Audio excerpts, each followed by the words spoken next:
বাবা শোনো, আমি 2 দিন ধরে কিছু খাই না, একটু সাহায্য করবা? বাবা আমার কাছে তো টাকা পয়সা নাই, আমি অফিসে যাইতে আছি। ভাত আছে, কয়টা ভাত খাইলে খাইতে পারো।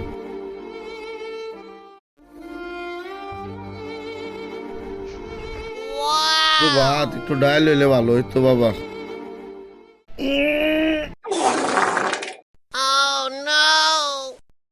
ডাইলও পাই গেছি।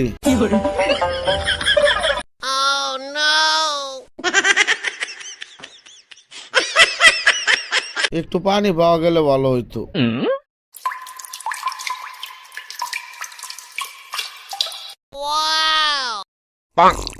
তোমার জন্য আল্লাহর কাছে একটু দোয়া করি। কি রে, আজ্ঞা দিছ?